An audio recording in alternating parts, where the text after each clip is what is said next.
Good morning. Thank you for joining me for Word for Wednesday. This is our midweek reset. This one's going to be a little bit hard, but anyway, let's just jump in. So, I want to talk about being a heart healer versus a heart harmer.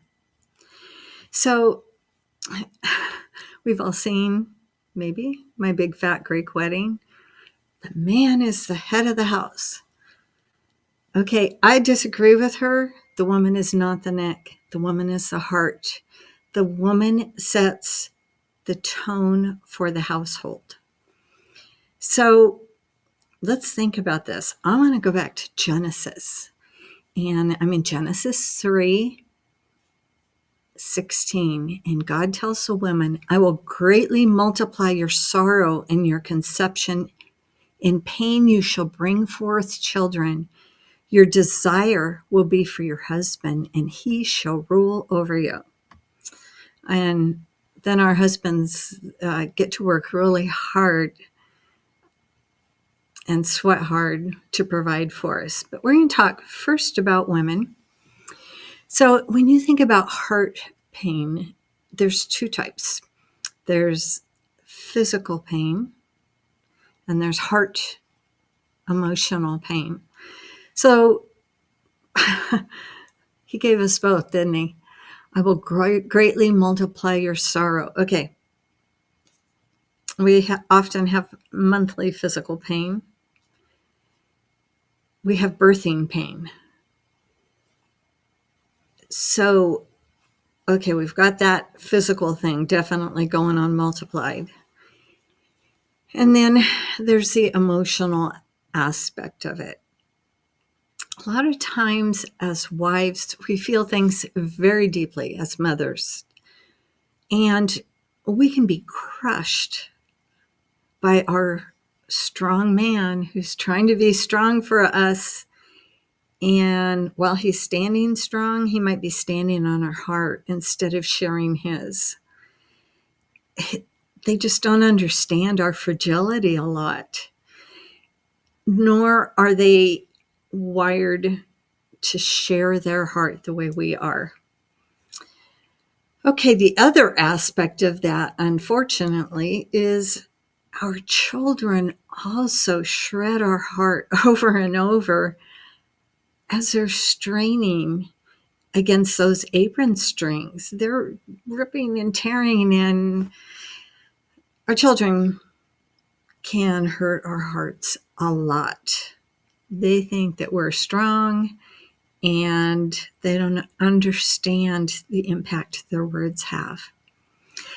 Fast forward to the 40s, and I hate to tell you this, ladies, 40s is middle-aged.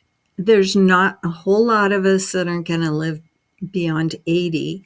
If you're talking 45, middle age would be you live till 90. In your 40s, your hormones multiply again.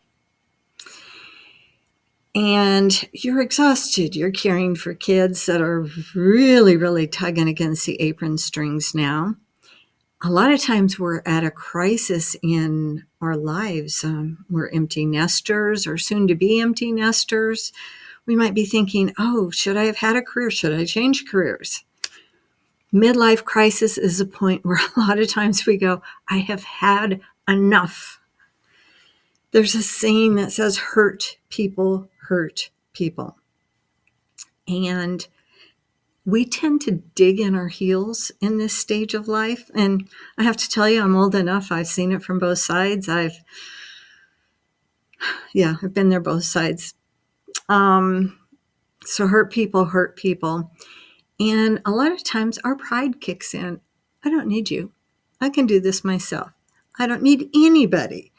And my husband doesn't understand, and nobody understands what, the poor me that our hormones put us in. So what we do then is we shoot these high velocity shards, that crushed, broken pieces of our heart. We shoot out at high velocity at others. including our husband and our children. And what we do when we do this is we say, this is not a safe place for you to be you. Don't share your heart because I will rip it to shreds. And we destroy love. We destroy relationship with family, with friends. We betray the trust of our husbands and our kids. We're the heart of the family.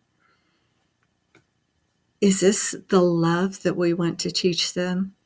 Is this the love we want them to model? Because they are going to learn more from our actions than from our words.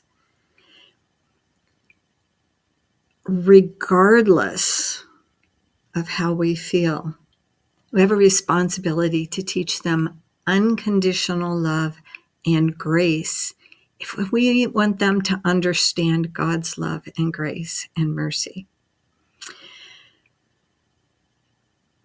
Do we look like Jesus right now?